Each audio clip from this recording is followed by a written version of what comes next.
Welcome to the shortened anterior pelvic tilt routine. This routine is actually only 6 minutes once you have it memorized, but I recommend that you go through the in-depth 22-minute routine at least once or twice before you start doing this one. And then once you have it memorized, the actual routine only takes 6 minutes, and then you can easily integrate it into your daily habits. Don't forget to make time to do all the other things that we go over, and have a wonderful session, my friend. I'm going to demonstrate exactly how I want you to do this so you can follow along right now. We're going to take at least 10 full inhales and exhales, filling our lungs to their maximum capacity. So we're going to start the stretch.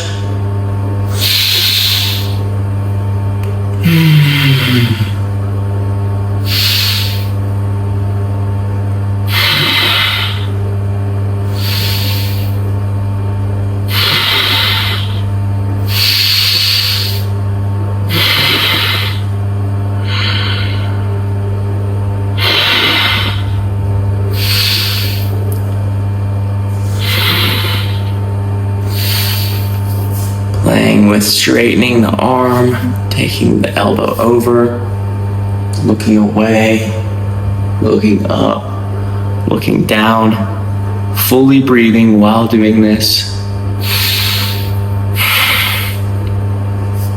Okay, I think that's about 10 breaths. You're always welcome to do more. It is very likely that you're gonna feel a nice feeling throughout this side of your body. We're gonna move into the other side. We're gonna move to the other side, and I'm gonna be demonstrating the other side as well. So you can see what it looks like from the back. Moving around, looking around. Option to engage and relax the muscle. Full breaths here. This is one of the main things I want you to do. I want you to take a full inhale. Inhale positive oxygen, and then on your exhale, send that oxygen to the muscle that we're stretching.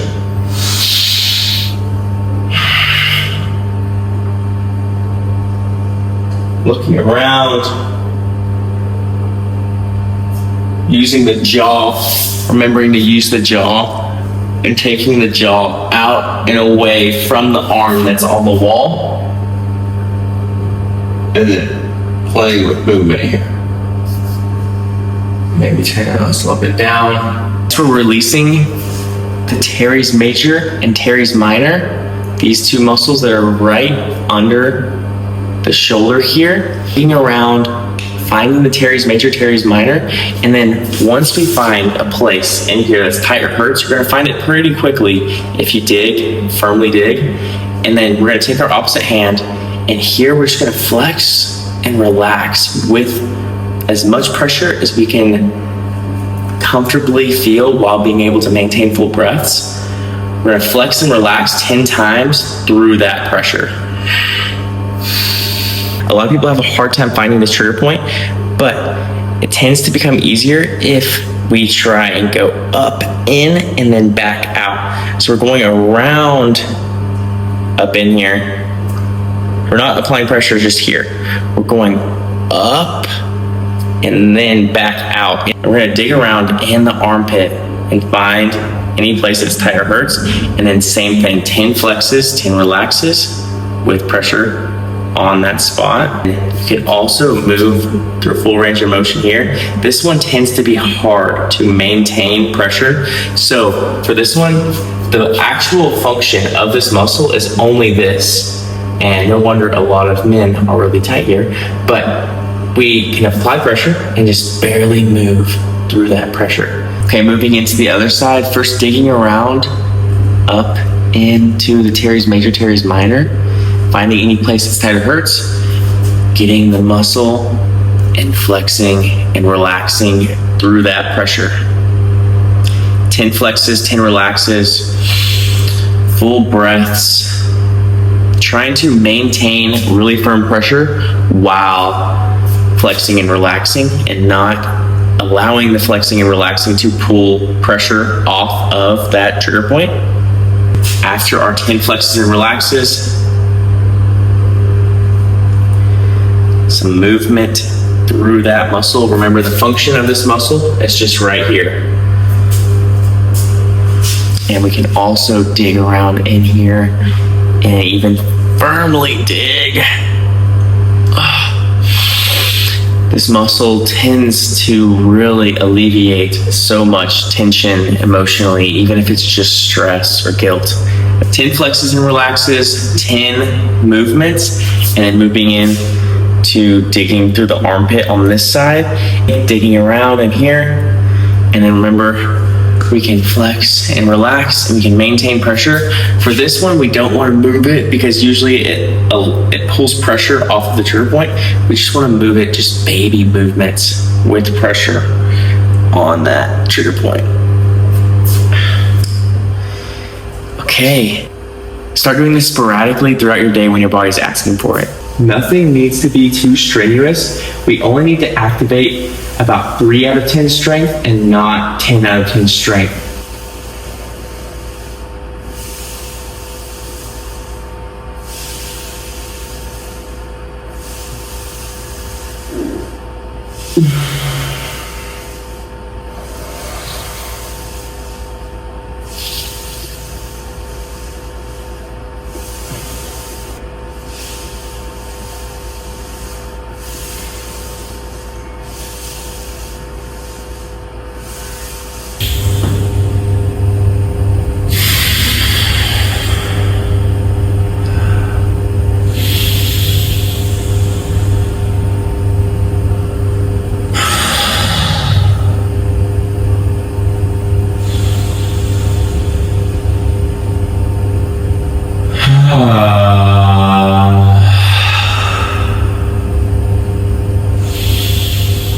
Something that's really going to make the breathing a lot easier is the breath work that's set to optional throughout this program. I highly recommend just try the breath work every day for 7 days. And if you don't like it after 7 days, then don't do it. It's okay.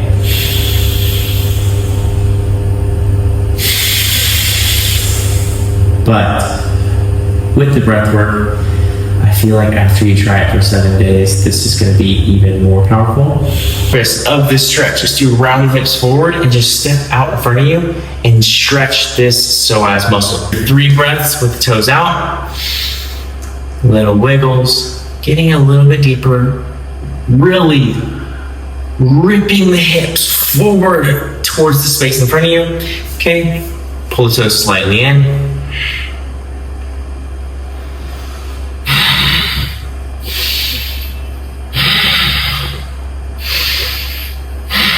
Toes straight ahead.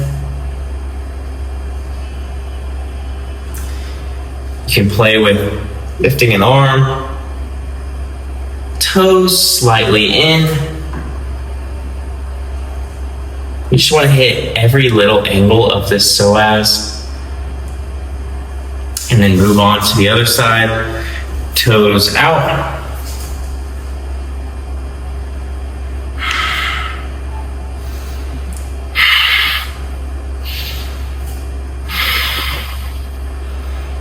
Toes slightly in, well, not slightly in, toes back towards the center, but not centered yet. Oh, this feels good. I do this anywhere between, some days I won't do it at all, some days I'll do it 20 times just because it feels good. Toes straight ahead.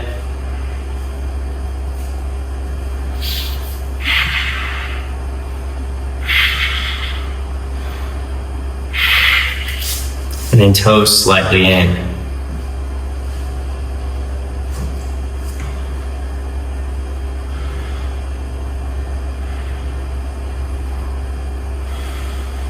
With everything we just did, I want you to bring conscious awareness into yourself for the rest of the day, sporadically. So whenever you're in a conversation or navigating throughout your reality, I want you just to bring awareness back into your body at random times. And when you bring that awareness back into your body, shift into that proper posture and just feel what it feels like to activate the muscles that we just activated and to feel release from the muscles that we released. And other than that, each day is going to build on the last. Stay consistent and have a wonderful day, my friend.